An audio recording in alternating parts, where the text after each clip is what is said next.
Bonjour et bienvenue, voici notre tour d'horizon économique, géopolitique et boursier. Nous sommes le lundi 20 mai et pour comprendre comment tourne la planète finance, c'est sur la bourse au quotidien et nulle part ailleurs. Et l'épisode du jour s'intitulera Trump en rage contre l'Iran.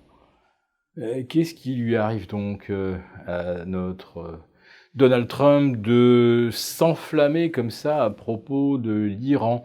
C'est lui qui a dénoncé unilatéralement l'accord sur le nucléaire sans que on ait à aucun moment pu reprocher aux Iraniens d'avoir contrevenu à leurs engagements ou d'avoir entrepris des développements occultes d'enrichissement de l'uranium. Monsieur Trump, lui, ne veut pas y croire.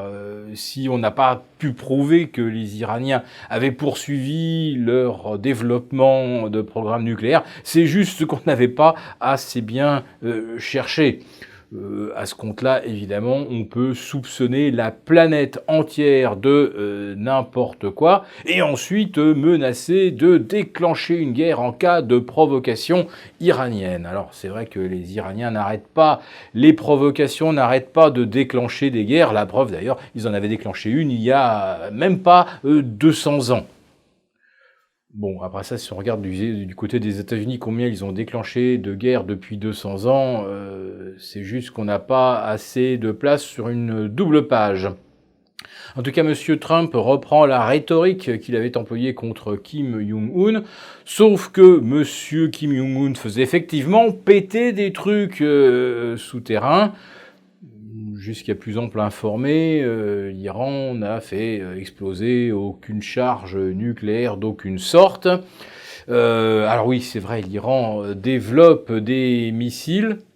Curieusement, il y a des tas d'autres pays qui développent des missiles qui sont d'authentiques vecteurs nucléaires sans que l'Amérique n'y trouve jamais rien à redire, et y compris si ce sont des États qui font un petit peu froid dans le dos, comme par exemple le Pakistan, puissance nucléaire et largement noyautée par le salafisme.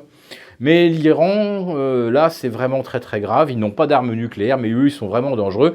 Mais le Pakistan, évidemment, ne l'est pas du tout. L'Arabie Saoudite, qui voudrait se doter également d'un programme nucléaire, n'est pas non plus dangereux.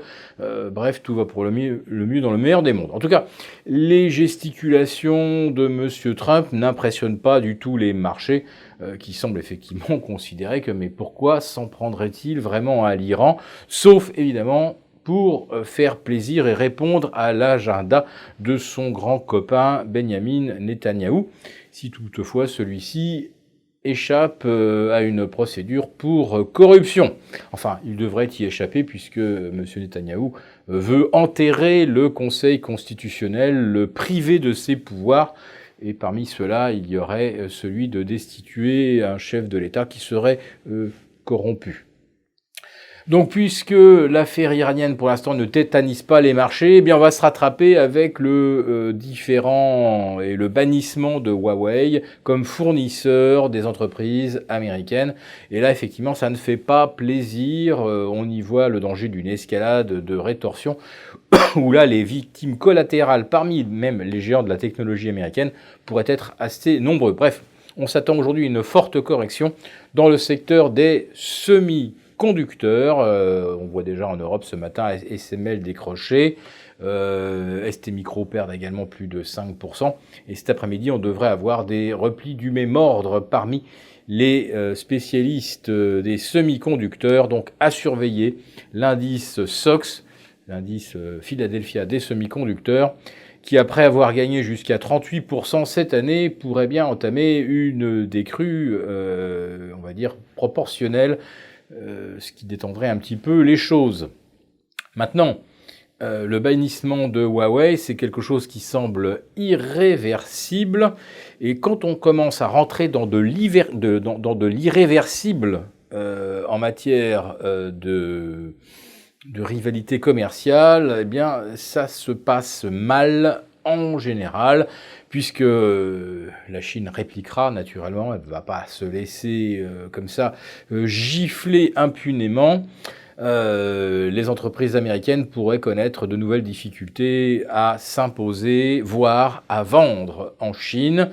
Donc tout ça n'est pas de très très bon augure, mais enfin, les marchés sont toujours très proches de leurs records historiques absolus, en dépit d'un désinvestissement dans le compartiment des actions, qui dure depuis maintenant près de 9 mois. Et on a, par phénomène de vase communicant, un investissement massif dans les obligations, dont le rendement passe négatif maintenant non seulement en Allemagne, mais également au Danemark. En France, il ne reste plus que 0,27 ou vers 0,28% de rendement. On est au plus bas historique sur le rendement des bonos espagnols.